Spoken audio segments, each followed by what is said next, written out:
So the other night on Timcast IRL's Friday, we had Ann Coulter on, and someone super chatted asking me to ask her about Civil War. And she was like, no, it's not going to happen. We wouldn't win anyway. And I said, I think it'll happen. And then we argued. And, I get it a lot, but I just want to play for you guys this quick clip from Family Guy. Y'all laughed at me. Y'all laughed at me. Well, who's laughing now? Yeah, who's laughing now, huh?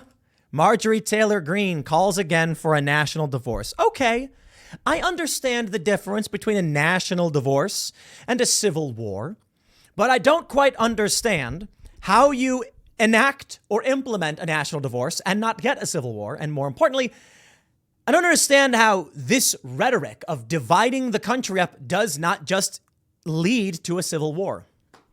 Now, I think those interesting arguments from Anne. She was saying that these are very specific issues we're talking about in terms of morality. It's not as widespread, paraphrasing, but it's, kids get kidnapped all the time by their parents. Parents don't go around forming posses or whatever. But it's different because kidnapping a kid is illegal everywhere, and everybody knows that the system adheres to these rules. So let me clarify. When I was talking with Anne, we mentioned Jeff Younger. His son was taken by his ex-wife to California for a sex change, basically. And she said, yeah, but parents kidnap kids all the time. And it's like a fair point, but I know that if I'm in Illinois and someone kidnaps my kid, they can't go anywhere in the country. It was illegal everywhere. The issue is that California's protecting them. You take someone's kid. Now, hold on, I'm going to clarify. I'm not saying that Jeff Younger's ex-wife kidnapped his kid. I'm saying in the event. So let me make sure that's clear. There's an ongoing court case about her legal rights to be in California. And the issue is not specifically this. I want to make sure that's clear because the facts matter to me. The mom is there legally and California sanctuary state. So for sex change operations for kids. My point is what happens in the future when California says we will not extradite this child who's been kidnapped. And then you got a dad who's like, what are you going to do to my kid? With Marjorie Taylor Greene coming out and saying, time for a national divorce. Look, my view is this. This is a federal level politician and not the only one who's been talking about things like this. And I assure you, they may not say it publicly, but behind the scenes, they can feel it. Not every single one of them. Most of the establishment shills are going to be like, I don't know what you're talking about. But I really do feel like the sentiment is bubbling up. Let's read some of this story from The Hill. Marjorie Taylor Greene resurrected her calls for a national divorce on Monday, arguing that Republicans in Democratic states needed to be separated and the federal government needed to shrink, although it was unclear what prompted the thought. We need a national divorce. We need to separate by red states and blue states and shrink the federal government, Greene said on Twitter on Monday. From the sick and disgusting woke culture issues shoved down our throats to the Democrats' traitorous America Last policies, we are done. It was not the first time that Greene has suggested the idea of a national divorce. In late 2021, Greene said voters who brought ruin to California shouldn't be allowed to do the same to the state like Florida. All possible in a national divorce scenario. Now, I'll tell you what's really interesting with this story is that initially, Marjorie Taylor Greene was not calling for a national divorce. The media claimed she was, and she said, no, I was just saying that's possible in one. Now she's outright saying we should get one. Marjorie Taylor Greene this morning saying, we need a national divorce. We need to separate by red states and blue states and shrink the federal government. Everyone I talk to says this, from the sick and disgusting woke culture. Okay, so I did read it's the same thing as we read in the other story.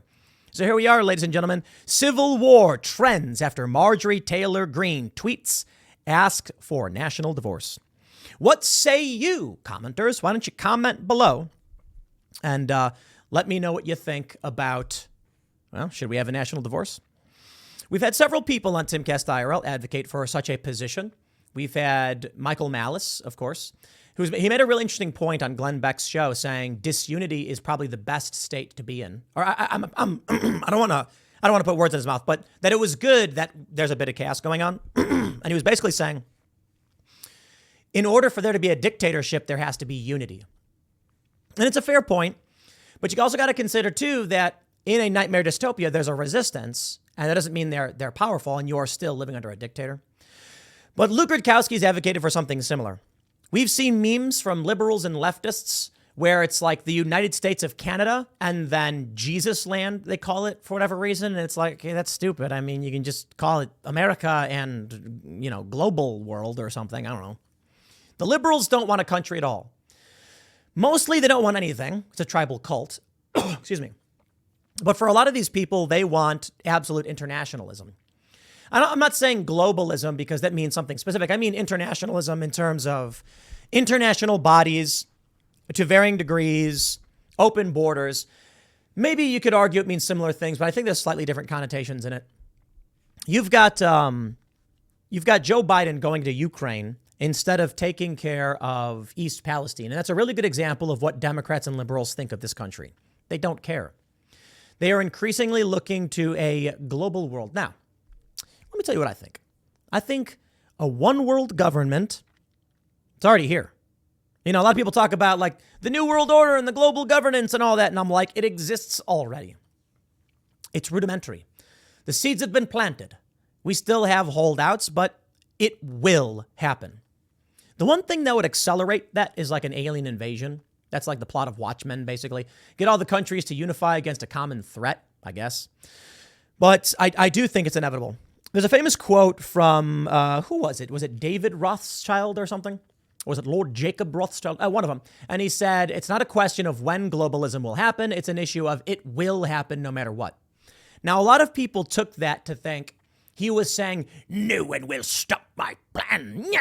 When he was actually saying, over a long enough period of time, there will be a unified one world government, period. Nothing can stop it.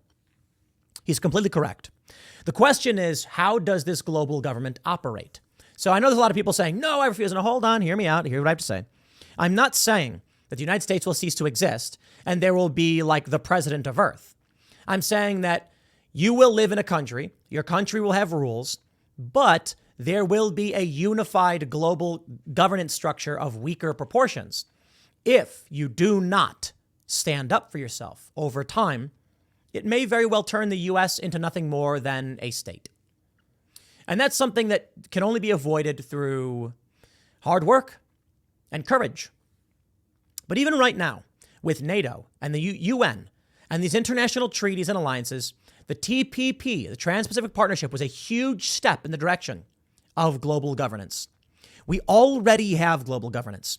We just have a weak version of it. Russia can say screw off, and then they get sanctioned. We have the SWIFT payment system. We're trying to get everyone to use the same currency and the same financial system. It is happening. Interestingly, however, the reason I bring this up is that we're also staring down the barrel of national divorce or civil war. Seemingly at a time when it may be more globalized than ever, you actually have fracturing at the country and state level. In Europe, for instance, the rise of the quote unquote far right resisting Euroization, Euroization. They're trying to turn all of Europe into one country, much like the United States. And many of these countries, their cultures are just too different. So they're saying no. So what do? Schengen zone. Brilliant. Open borders between all of these countries and everybody starts mixing together. The difference with Europe, you got twice as many people and they speak a heck of a lot of languages. Yeah, that's not going to work towards integration. Sorry. Maybe that's what they're trying to do with mass migration, is they're trying to mix everything up, shake it as much as possible so that it all blends into one culture, I guess. That's the idea of multiculturalism. And then they can homogenize Europe, but it doesn't seem to be working because people like their way of life. They like their existence. I think the future that we can defend is one without war. How? Some kind of global governance. I've talked about it before. But countries like the U.S. need to be sovereign within its borders. The question of global governance is simply what you do beyond your borders. That's not what they want. I think that's the best we'll get because it prevents war. The U.S. gets to do its thing, have its free speech, mind its own business. There's no bombing other countries. The problem is they want to regulate what you can do in your country. That's the Trans-Pacific Partnership. And thus, the goal for many of these corporate elites and politicians and the ideologues, the end result is everybody living under was effectively one Earth government. And you might have your state, sure. You can go live in a state and do your thing. But there will be an attempt at total control of your country and slowly pushing it into homogenization. But again, I bring all this up in the context of the national divorce because, maybe it's not inevitable. Maybe everything's breaking apart because the idea just doesn't work. Maybe it has to occur organically through conquest. That's the way we've expanded in the past. And maybe conquest won't look like it did in the past. Maybe it'll just look like expansion of influence. But right now, you've got some states that don't want to live like other states, and you've got politicians calling for a national divorce. I suppose we will see. We got a lot of news today. I'm gonna keep this one short and then just crank out a bunch more because some of these subjects are a little too different, so we'll do it this way. Next segment should be coming up around 6 p.m. Thanks for hanging out, and I will see you all then.